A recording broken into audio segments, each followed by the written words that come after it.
Hi, I'm Ellen McCauley. I just talked about eating 3,500 less calories a week, and having a plan. But if you're not motivated, so many times I hear people say, I'm just not motivated to lose weight. There's nothing like a trip to the hospital where they're like, do you have any chest pains? And I'm like, no. Are you sure you don't have any chest pains? By the third time they said that, I said, do I have chest pain? Is my chest hurting a little bit? And then they're like, maybe we should give you an EKG. I'm like, an EKG? What do I need one of those for? But then they're like, oh, and then I ask a lot of questions, even on death's doorstep. I go, what are you doing? And they go, well, we're taking a little test here to see if you've ever had a heart attack. I go, if I've ever had a heart attack? Wouldn't I know? And they're like, no, sometimes they're silent heart attacks. So all the time that test is brewing, which they do right there, I'm thinking, did I ever have one? Oh my gosh, I don't think so. I hope not. I hope I don't, Lord. I'll be better. I'll exercise more. I'll eat more healthy. And he goes, no, you've never had one. I'm like, thank you, Jesus, But there's nothing like a severe health crisis to motivate someone. A little stent in the heart or a little knee surgery, hip surgery, some kind of pain, whatever. And you go, I'll do anything, Jesus. I'll eat healthy. I swear I will.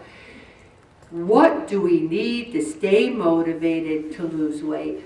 Don't wait for motivation. If you wait to get motivated, you'll be waiting the rest of your life. Because I think some people are sitting there going, okay, motivation, where are you? Come on, tap me on the shoulder. Well, I guess God doesn't love me because He's not helping me lose weight. You have to create motivation. The same way a drug addict or an alcoholic needs to create the motivation to kick the habit. And aren't we so judgy? Why are those people on heroin?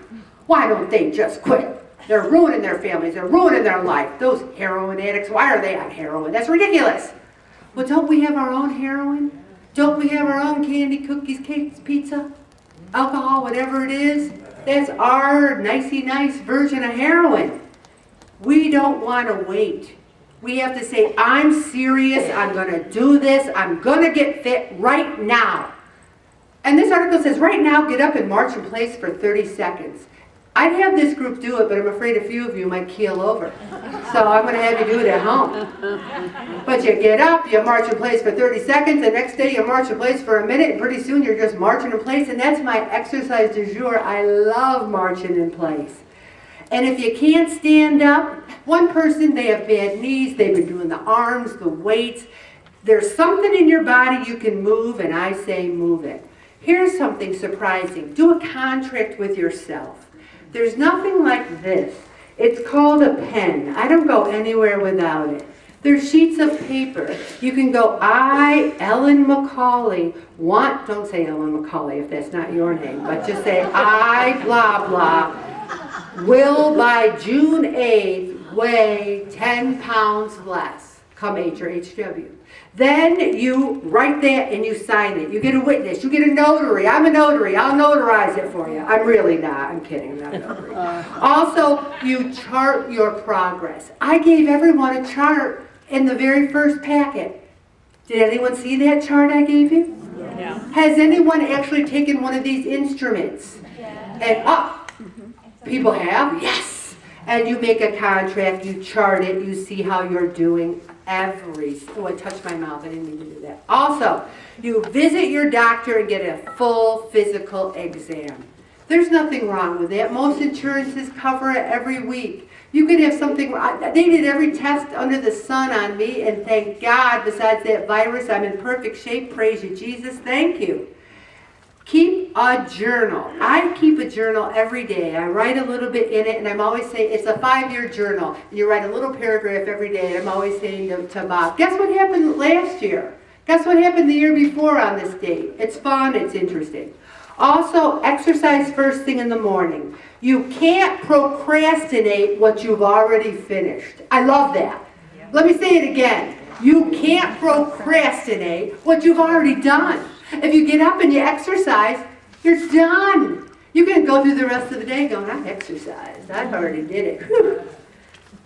Anybody can watch a weight loss and fitness show. Who watches a weight loss and fitness show on TV? Christian, what one is it? I used to watch Jack LaLanne. All right, Jack LaLanne, good. Anybody else? Now that no one's going to. All right, Connie. Z Living.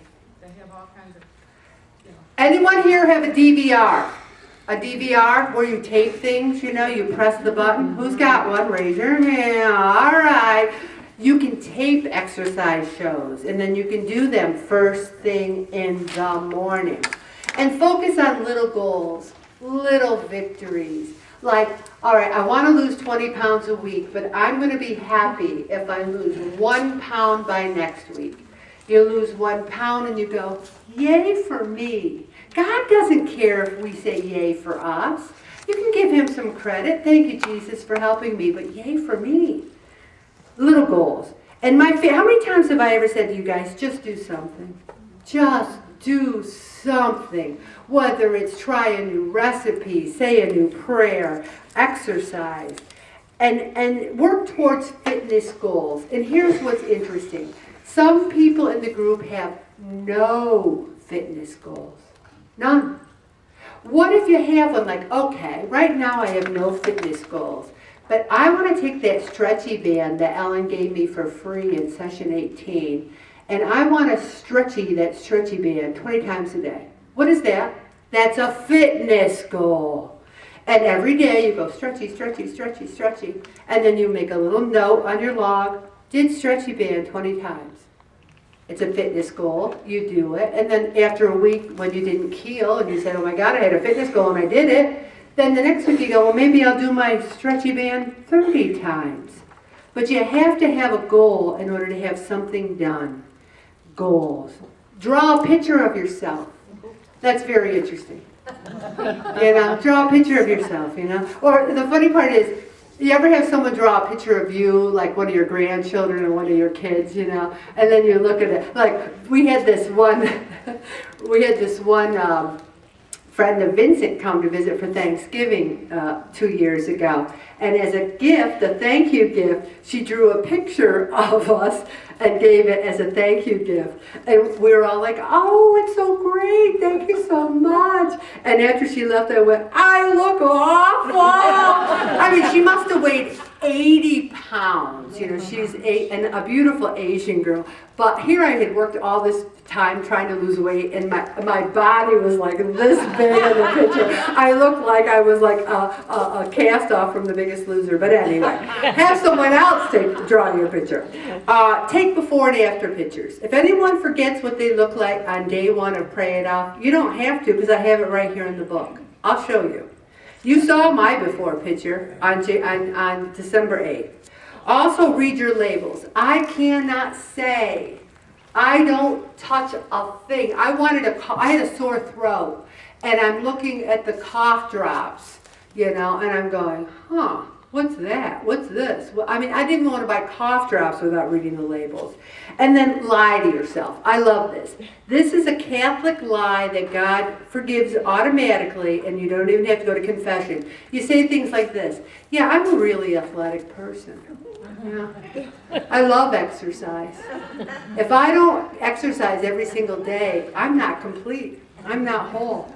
And you know, I really love eating healthy. When I look at too much candy or cookies, it kind of makes me nauseated. I really like eating healthy. And you say that enough times, you just might believe it. And I always say, live the lie. Live the lie. Say, if you're athletic, how do people know? You meet someone, you go, oh, I'm such a klutz, I don't do anything good. And you just met them, they're like, what person? If you say, yes, I'm very athletic, how do they know? You know? Also, here's something else. Take a class.